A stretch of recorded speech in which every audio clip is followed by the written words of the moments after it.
سانس کی تنگی اور دمہ کے مریضوں کو میں صرف بریدنگ ایکسرسائز کے ذریعے ہی الحمدللہ اللہ کے فضل و کرم سے ٹھیک کرتا آیا ہوں، اور بہت سارے دمہ کے ایسے مریض جو انہیلر استعمال کیا کرتے تھے، اس ایکسرسائز سے انہوں نے انہیلر کا استعمال بند کر دیا ہے۔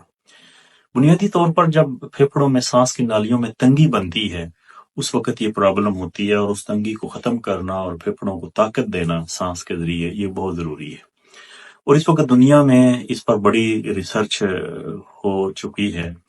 اس وقت تو یورپ میں، امریکہ میں بریدنگ ایکسرسائز کو عام کیا جا رہا ہے، لمبے اور گہرے سانس لینے کی ترغیب دی جا رہی ہے، یوگا ایکسرسائز کے ذریعے کیا جا رہا ہے۔ پھر ہمارے صوفیاء جو سانس کے ذریعے ذکر بتاتے ہیں، وہ بھی کمال کا ایک شفائی عمل ہے۔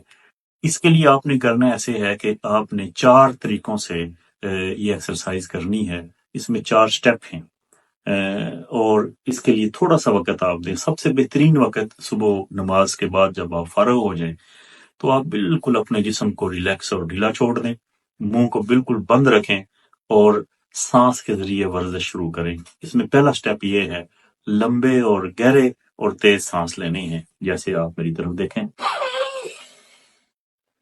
سانس کو روکیں، پھر سانس کو خارج کریں، پھر لمبا اور گہرا سانس،